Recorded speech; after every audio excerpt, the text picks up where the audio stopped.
नमस्कार,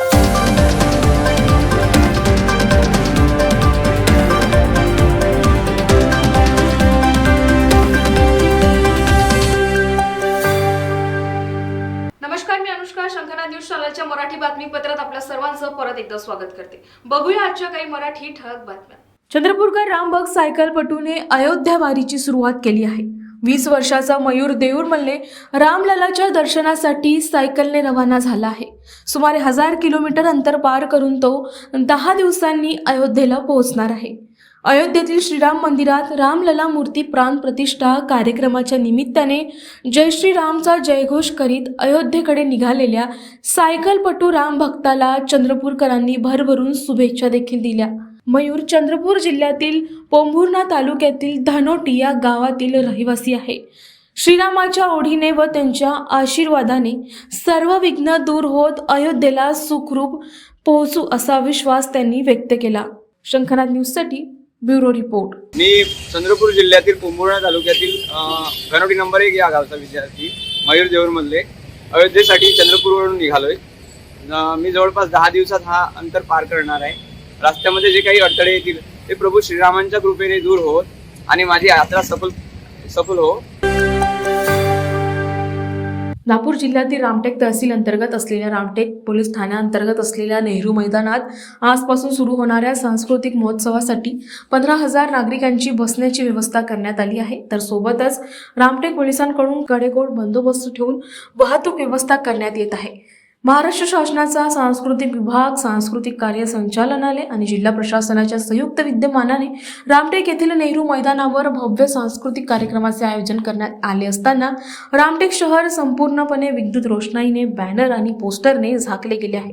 अतिरिक्त SP doctor बखाले, रामटेकचे SHO हृदय नारायण यादव आणि इतर पोलीस अधिकाऱ्यांनी रामटेकमध्ये होणाऱ्या सांस्कृतिक कार्यक्रमासंदर्भातील सुरक्षा व्यवस्थेचा आढावा घेतला असून पोलीस अधिकारी आणि पोलीस कर्मचाऱ्यांच्या खांद्यावर सुरक्षितेची कमान सोपवण्यात आली आहे.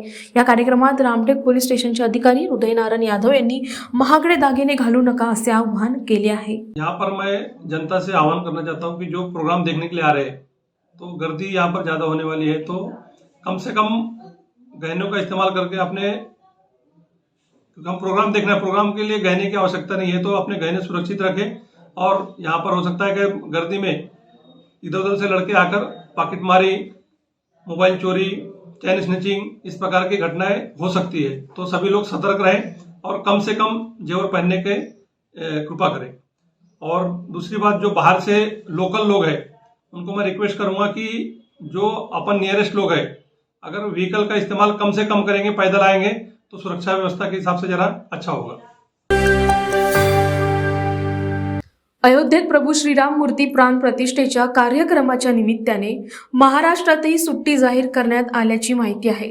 राज्य सरकारने आजच या संदर्भात निर्णय घेतला असून त्यानुसार सरकारी कार्यालय, शाळा व महाविद्यालयांना सुट्टी जाहीर करण्यात आली आहे. अयोध्येतील प्राण प्रतिष्ठा सोहळा देशात दिवाळीप्रमाणे साजरा व्हावा अशी अपेक्षा पंतप्रधान नरेंद्र मोदी यांनी व्यक्त केली आहे. त्यामुळे देशात कार्यक्रमाची रेलचेल असणार. देशातील नागरिकांना प्राण प्रतिष्ठेचा सोहळा बघता यावा यासाठी अनेक राज्यांमध्ये सार्वजनिक सुट्टी जाहीर करण्यात आली आहे. त्यात आता महाराष्ट्राने देखील निर्णय घेतला आहे. 22 राज्यांचे मुख्यमंत्री आणि दोन्ही उपमुख्यमंत्री उपस्थित राहणार असल्याची सूत्रांची माहिती आहे. उत्तर प्रदेश, छत्तीसगड, हरियाणा, गोवा आणि आता महाराष्ट्र सरकारने देखील या सोहळ्यासाठी सार्वजनिक सुट्टी जाहीर केली आहे. काही राज्यांनी अर्धा दिवस सुट्टी जाहीर केली आहे, तर कालच केंद्र सरकारने केंद्रीय आस्थापनांसाठी अर्धा दिवसाची सुट्टी जाहीर केली आहे. शंखनाद न्यूजसाठी ब्युरो रिपोर्ट. मराठा समाज व खुल्या प्रवर्गातील नागरिकांचे सर्वेक्षणाला दिनांक 23 जानेवारीपासून सुरुवात करण्यात येत आहे. या सर्वेक्षणासाठी जिल्हास्तरीय व तालुकास्तरीय प्रशिक्षण देण्यात येत असून सर्वेक्षणाचे काम 31 जानेवारीपर्यंत पूर्ण करावे अशा सूचना महाराष्ट्र राज्य मागासवर्ग आयोगाचे अध्यक्ष व नियुक्त न्यायमूर्ती सुनील सुक्रे यांनी आज दिल्या. विभागीय आयुक्त कार्यालयाच्या सभागृहात सर्वेक्षणासंदर्भात राज्यस्तरीय आढावा न्यायमूर्ती सुक्रे यांनी घेतला. त्यावेळी मार्गदर्शन करताना ते बोलत होते. यावेळी राज्याचे महसूल विभागाचे अतिरिक्त महासचिव राजगोपाल देवरा, विभागीय आयुक्त, जिल्हाधिकारी, महानगरपालिका आयुक्त दूरदृष्टी प्रणालीद्वारे तसेच जिल्हाधिकारी डॉक्टर विपिन इटनकर, उपायुक्त प्रदीप कुलकर्णी, महानगरपालिका उपायुक्त निर्भय जैन प्रामुख्याने उपस्थित होते. राज्यात मराठा समाज व खुल्या प्रवर्गातील नागरिकांचे सर्वेक्षण 31 जानेवारी 2024 पर्यंत पूर्ण करण्याच्या सूचना यावेळी आयोगाने दिल्या. त्या अनुषंगाने विविध स्तरावर गोखले इन्स्टिट्यूट तर्फे प्रशिक्षण देण्यात येणार आहे. सर्वेक्षणाच्या कामाला प्राधान्य देऊन दिलेल्या मुदतीत सर्वेक्षणाचे काम पूर्ण करावे अशा सूचना त्यावेळी नियुक्त न्यायमूर्ती सुनील सुक्रे यांनी दिल्या. शंखनाद न्यूजसाठी ब्युरो रिपोर्ट. तर या होत्या आजच्या प्रमुख बातम्या. परत भेटूया नवीन बातमीपत्रासह. तोवर नमस्कार. सर्व प्रकारच्या पाळीव प्राण्यांसाठी अत्यंत गुणकारी इनोटॉक्स पौष्टिक आहार. नैसर्गिक वापरा, केमिकल टाळा. इनोटॉक्ससह रोगराईस आळा घाला.